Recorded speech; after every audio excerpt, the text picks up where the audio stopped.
بسم اللہ الرحمن الرحیم۔ دوستو اس ویڈیو کے اندر میں آپ کو بتانے جا رہا ہوں، کل میں نے ایک ویڈیو بنائی تھی انصاف روزگار اسکیم کے اوپر، جس کے اندر میں نے آپ کو بتایا تھا کہ آپ حکومت پاکستان سے 3 لاکھ سے لے کر 5 لاکھ روپے تک کا قرضہ لے سکتے ہیں، اس سے زیادہ بھی قرضہ لے سکتے ہیں، 10 لاکھ تک، 15 لاکھ تک، 50 لاکھ تک آپ قرضہ لے سکتے ہیں حکومت پاکستان کی جانب سے اپنا کاروبار شروع کرنے کے لیے۔ ٹھیک ہے دوستو، اگر آپ کا کاروبار کرونا وائرس کی وجہ سے بند ہو چکا ہے تو آپ اس کو ریسٹارٹ کرنے کے لیے پیسے لے سکتے ہیں، یا پھر اگر آپ نے نیو کاروبار شروع کرنا ہے تو آپ اس کے لیے بھی حکومت پاکستان سے پیسے لے سکتے ہیں۔ تو میں نے کل تفصیل کے ساتھ آپ کو ویڈیو بنا کے دی تھی انصاف روزگار اسکیم کے اوپر، مکمل تفصیلات سے میں نے آپ کو آگاہ کیا تھا۔ تو اس ویڈیو کے اندر کافی زیادہ دوستوں نے ریکویسٹ کی تھی کہ سارا جو فارم آپ نے بتایا ہے، اس فارم کے اوپر تفصیلات جو لکھی ہوئی ہیں یہ ہمیں پر کر کے دکھائیں فارم، کہ ہم نے اس کو جمع کیسے کروانا ہے، اور اس کے اوپر جو تفصیلات لکھی ہوئی ہیں وہ ہمیں دوبارہ سے بتا دیں۔ تو اس ویڈیو کے اندر میں آپ کو فارم پر کرنے کا مکمل طریقہ کار بتاؤں گا، آپ نے فارم کو کہاں پہ جمع کروانا ہے اور کیسے جمع کروانا ہے، آپ نے کیا کیا چیز فارم کے ساتھ لگانی ہے، مکمل تفصیلات اس ویڈیو کے اندر میں آپ کو بتانے جا رہا ہوں۔ بہت سے دوست شاید ہو سکتا ہے انہوں نے کل والی ویڈیو نہ دیکھی ہو، وہ یہ ویڈیو پہلی مرتبہ دیکھ رہے ہیں، تو میں ان کو بتاتا چلوں حکومت پاکستان کی جانب سے انصاف روزگار اسکیم کا آغاز کیا گیا ہے۔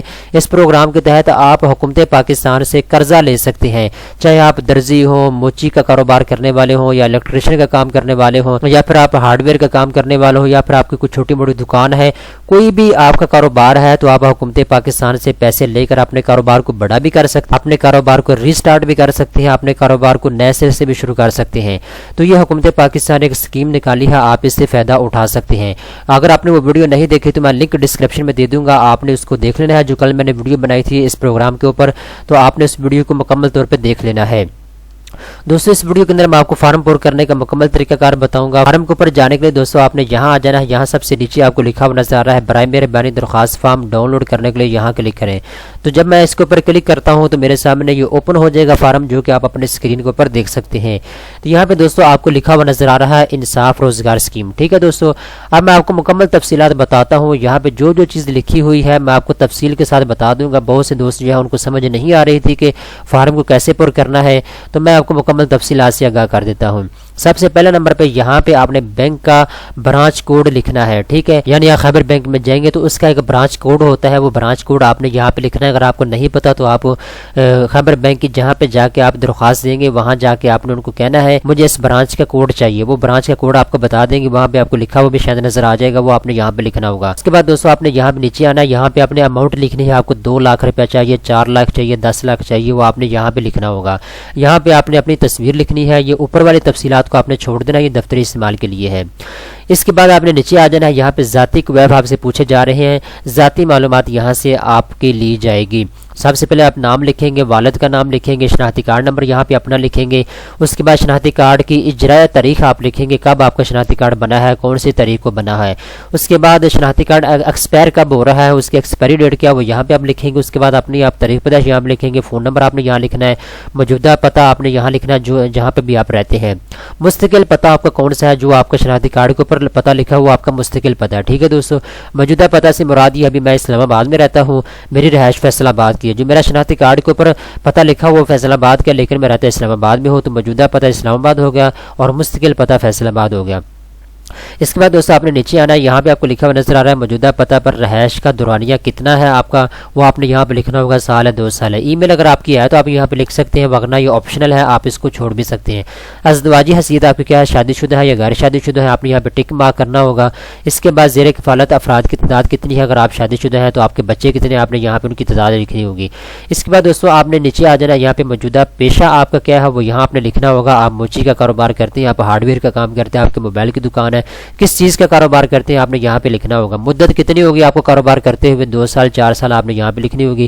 موجودہ ماہانہ آمدن آپ کی کتنی یہاں پہ آپ نے لکھنا ہے۔ ذریعہ معاش آپ کا کیا ہے وہ یہاں آپ نے لکھنا ہے۔ گھر کا ماہانہ خرچہ آپ کا کتنا ہے آپ یہاں پہ لکھیں گے۔ اسکول جانے والے بچوں کی تعداد کتنی یہاں پہ آپ نے لکھنی ہے۔ سرکاری اسکول اگر آپ کے بچے پڑھتے ہیں یا پھر پرائیویٹ اسکول پڑھتے ہیں، یہاں پہ آپ نے ٹک مارک کرنا ہوگا ایک کے اوپر۔ اگر آپ کے سرکاری اسکول کے اندر بچے پڑھتے ہیں تو آپ نے یہاں ٹک مارک کرنا ہے، اگر آپ کے بچے پرائیویٹ اسکول میں پڑھتے ہیں تو آپ نے یہاں پہ ٹک مارک کرنا ہے۔ اگر آپ کے بچے کہیں پہ بھی نہیں پڑھتے، کسی آرگنائزیشن کے اسکول میں پڑھتے ہیں تو آپ نے یہاں پہ لکھ دینا ہے، یہاں پہ آپ نے اس کا نام لکھنا ہوگا اس ادارے کا۔ ٹھیک ہے دوستو، اس کے بعد آپ نے نیچے آنا صحت کے مراکز تک رسائی علاقے کا MBBS ڈاکٹر، آپ نے یہاں پہ ٹک کرنا ہوگا، اگر ہے تو نہیں ہے تو پھر آپ سرکاری اسپتال ہے آپ کے علاقے میں تو آپ نے یہاں پہ یہ بھی ٹک کر دینا ہے، ٹھیک ہے دوستوں، ان دونوں آپشن میں سے ایک اوپر آپ نے ٹک کرنا ہے۔ درخواست گزار اگر کوئی ذاتی املاک رکھتی ہو تو اس کی تفصیلات، تو یہاں پہ آپ نے لکھنا ہوگا اگر آپ کے پاس کوئی اثاثہ جات موجود ہیں، آپ کو کاروبار کرتے ہیں تو آپ کی ظاہر بات ہے آپ کو 2 سال 4 سال اگر ہو چکے ہیں کاروبار کرتے ہوئے تو آپ کے پاس اثاثہ جات موجود ہوں گے تو وہ آپ نے یہاں پہ لکھنا ہوں گے۔ اس کے بعد دوستوں آپ نے نیچے آ جانا ہے تعلیمی یا تکنیکی صلاحیت کی تفصیلات آپ نے یہاں پہ دینا ہوگی۔ تعلیمی قابلیت آپ کی کتنی ہے، آپ نے MA کیا، BA کیا یا پھر آپ نے میٹرک کیا، آپ نے یہاں پہ لکھنا ہوگا۔ مکمل کرنے کا سال کون سا ہے ڈگری کا، وہ آپ نے یہاں پہ لکھنا ہوگا۔ تعلیمی ادارے کا نام اور پتہ یہاں پہ آپ نے لکھنا ہے۔ فنی تکنیکی قابلیت کتنی وہ آپ نے یہاں پہ لکھنی ہے۔ ڈپلوما سرٹیفکیٹ کی مدت آپ نے یہاں پہ لکھنا ہوگی، ٹھیک ہے دوستوں۔ تکنیکی ادارے کا نام اور پتہ کیا ہے وہ آپ نے یہاں پہ لکھنا ہوگا۔ کاروباری منصوبہ جات کی تفصیلات آپ نے یہاں پہ ان کو دینا ہوگی۔ یہ چند ایک تفصیلات ہیں۔ مجوزہ کاروبار کا نام کیا، جو آپ کاروبار شروع کرنا چاہ رہے ہیں اس کا نام آپ نے یہاں پہ لکھنا ہے۔ اگر آپ پہلے سے کاروبار کر رہے ہیں اس کا نام آپ نے مکمل تفصیلات یہاں پہ لکھنی ہے۔ مالی سال کا مقصد کیا ہے، نیا کاروبار شروع کرنا چاہتے ہیں یا موجودہ کاروبار جو آپ کا ہے اس کا وسعت دینا چاہتے ہیں تو آپ نے دونوں میں سے ایک کو ٹک کرنا ہے۔ کاروبار کی نوعیت کیا ہے آپ نے یہاں پہ ان کو بتانی ہوگی۔ کاروبار کی تفصیل کیا ہے آپ نے ان کو یہاں پہ بتانی ہوگی۔ نوعیت کا مطلب یہ ہے کہ آپ جو کاروبار کر رہے ہیں وہ کس چیز کا کاروبار کر رہے ہیں، ٹھیک ہے۔ کاروبار کی تفصیل کیا ہے کہ آپ اس کو کتنا پھیلانا چاہتے ہیں وہ آپ نے یہاں پہ ان کو بتانا ہوگا۔ نمبر 5 پہ آ جاتے ہیں کاروبار جگہ کا پتہ کیا ہے وہ آپ نے یہاں پہ لکھنا ہے۔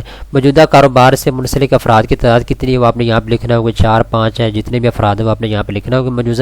مجوزہ اضافہ کتنا آپ کر سکتے ہیں وہ آپ نے یہاں پہ لکھنا ہوگا۔ کاروباری جگہ کی نوعیت کتنی ہے، آپ کی ذاتی جگہ پہ آپ کا کاروبار ہے یا کرائے پہ ہے وہ آپ نے یہاں پہ ان کو بتانا ہوگا۔ بینک اکاؤنٹ اگر آپ کا ہے تو آپ نے اس کی تفصیلات یہاں پہ دینی ہے۔ ماہانہ فروخت آپ کی کتنی ہوتی ہے کاروبار میں جو آپ کاروبار کر رہے ہیں وہ آپ نے یہاں پہ ان کو بتانا ہوگا۔ ماہانہ کاروباری اخراجات کتنے آپ کو آپ نے یہاں بتانا ہوگا۔ متوقع ماہانہ آمدن آپ کی کتنی آپ نے یہاں پہ بتانی ہوگی، منافع جو ہوتا ہے آپ کا کاروبار کے اوپر، ٹھیک ہے دوستوں۔ اس کے بعد دوستوں آپ سے نیچے تھوڑی سی تفصیلات پوچھی گئی، آپ نے ان کو اچھے طریقے کے ساتھ فل کرنا ہے۔ موجودہ کاروبار کے لیے درکار رقم آپ کو کتنی ہے آپ نے یہاں پہ لکھنا ہوگی۔ 2 لاکھ آپ کو چاہیے، 4 لاکھ چاہیے۔ درکار بینک قرضہ آپ کا کتنا آپ نے یہاں پہ ان کو بتانا ہوگا۔ موجودہ کاروبار کے لیے درکار مشینری، اوزار، مال وغیرہ کی تفصیلات آپ نے یہاں پہ لکھنا ہوگی، ٹھیک ہے دوستوں۔ اقرار نامہ یہاں پہ نام لکھیں گے، یہاں پہ والد کا نام لکھیں گے اور اس کے بعد آپ نے یہاں پہ اپنے سگنیچر کر دینے ہیں۔ اب یہاں پہ 2 ضامن آپ سے لیے جا رہے ہیں جو آپ کی ضمانت دیں گے کہ آیا یہ بندہ اوریجنل ہے، یہ بندہ فیک نہیں ہے، کچھ چور ڈاکو بندہ نہیں ہے، یہ پیسے واپس کرے گا۔ یہ سرکاری ملازم ہی آپ کی ضمانت دے سکتا ہے۔ اگر آپ پیسے واپس نہیں کریں گے حکومت پاکستان کو تو حکومت پاکستان آپ کی جو ضمانت بندہ دے رہا ہے اس کو پکڑیں گے، اس سے پیسے لیں گے، ٹھیک ہے دوستوں۔ تو آپ نے اپنے رشتہ داروں میں سے یا ایسے بندے سے جو سرکاری ملازم ہے اس سے آپ نے ضمانت لینا ہوگی۔ یہاں پہ ضامن کی تصویر، اس کے بعد نام، اس کے والد کا نام، شناختی کارڈ نمبر، تاریخ اجرا، تاریخ تنسیق، تاریخ پیدائش، کاروبار اس کا کیا ہے، ملازمت کرتا ہے، کیا کرتا ہے، موجودہ پیشہ اس کا کیا ہے، کاروبار بھی کرتا ہے اور ساتھ ملازمت بھی کرتا ہے یا صرف ملازمت کرتا ہے، وہ آپ نے یہاں پہ اس کو کہنا ہے کہ آپ لکھیں۔ محکمے کا نام کیا ہے جہاں پہ وہ جاب کرتا ہے، گریڈ اس کا کیا ہے، محکمے کا پتہ کیا ہے وہ آپ نے یہاں پہ بتانا ہوگا۔ دفتری فون نمبر آپ نے یہاں پہ لکھنا ہوگا، رہائش فون آپ نے یہاں پہ لکھنا ہوگا، موجودہ جو آپ کا فون نمبر ہے وہ آپ نے یہاں پہ لکھنا ہوگا۔ ماہانہ آمدن کتنی ہے آپ نے یہاں پہ لکھنی ہوگی۔ نیشنل ٹیکس نمبر آپ کا اگر ہے تو آپ یہاں پہ لکھ سکتے ہیں، اگر نہیں ہے تو پھر چھوڑ دیں۔ مستقل پتہ آپ کا کیا ہے، موجودہ آپ کا پتہ کیا آپ نے یہاں پہ لکھنا ہو۔ یہی تفصیلات آپ نے دوسرے ضامن سے لینی ہے، وہی تفصیلات آپ نے یہاں پہ لکھنی ہے۔ ان دونوں ضامن سے یہاں پہ دستخط کروائے جائیں گے، ان کو فارم جو دیا جائے گا۔ ہم اس بات کا اقرار کرتے ہیں کہ ہم درخواست گزار کو ذاتی طور پر جانتے ہیں۔ نمبر 2 پہ قرضہ کی عدم ادائیگی کی صورت میں ہم ذمہ دار ہوں گے۔ نمبر 3 ہم خود کسی قرضے کا ناہندہ نہیں ہے، یعنی انہوں نے خود قرضہ کہیں سے نہیں لیا ہوا۔ ہمارا ضامن شدہ کسی قسم کا ناہندہ نہیں ہے، یعنی پہلے اس نے کسی کی ضمانت نہیں دی ہوئی۔ قرضے کے موجودہ کاروبار میں استعمال نہ ہونے کی صورت میں ہم اس کی حیثیت ادائیگی کے پابند ہوں گے، ٹھیک ہے۔ اگر آپ اس پیسے کو مطلب کاروبار میں نہیں لگاتے تو آپ نے اس کے واپس کرنا ہوگا، ٹھیک ہے۔ یہاں پہ اس کے سگنیچر لیے جائیں گے، پہلے ضامن سے بھی دوسرے سے بھی، ٹھیک ہے دوستو۔ یہ اس کی تھوڑی سی قرضے کے لیے اہلیت کا معیار ہے، اس کو آپ نے پڑھ لینا ہے اچھے طریقے کے ساتھ۔ ویڈیو کافی لمبی ہو چکی ہے تو یہ اردو کے اندر ہی، اگر آپ کو کچھ سمجھ نہیں آتی تو آپ جو ہے میرے سے پوچھ سکتے ہیں۔ یہاں پہ جو انتہائی اہم ضروری آپ کے لیے وہ یہ ہے کہ فارم کے ساتھ منسلک کاغذات آپ نے کون سے لگانے ہیں۔ سب سے پہلے نمبر پہ درخواست دہندگان ضامن کے شناختی کارڈ کی تصدیق شدہ کاپیاں ساتھ لگائے گا۔ درخواست دہندگان اور ضامن کی تصدیق شدہ تصویریں یہاں پہ لگائے گا۔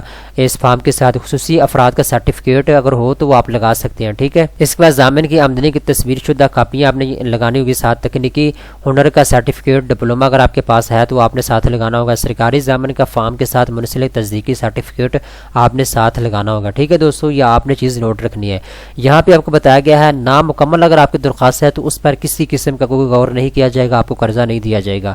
ٹھیک ہے, تو جب آپ یہ ساری تمام تر تفصیلات پر کرنے کے بعد خبر بینک میں جمع کروائیں گے جا کے, اس کے بعد جب وہ آپ کی درخواست کو جمع کریں گے تو باقی تفصیلات آپ کو اوپر والے تفصیلات کو دیکھنے کے بعد وہ یہاں پہ خود ہی لکھ لیں گے, یہاں پہ وہ سگنیچر کر دے گا جو آپ کی درخواست کو وصول کر رہا ہے. ٹھیک ہے دوستو, تو یہ ایک سمپل طریقہ کار ہے درخواست جمع کروانے کا, کوئی اتنا مشکل کام نہیں ہے. ٹھیک ہے دوستو, اگر آپ کو کچھ سمجھ نہیں آتی تو آپ میرے سے پوچھ سکتے ہیں کمنٹس کے اندر. امید کرتا ہوں یہ ویڈیو آپ کو پسند آئی ہوگی. اس طرح کی مزید اچھی ویڈیو دیکھنے کے لیے چینل کو سبسکرائب کر لیں.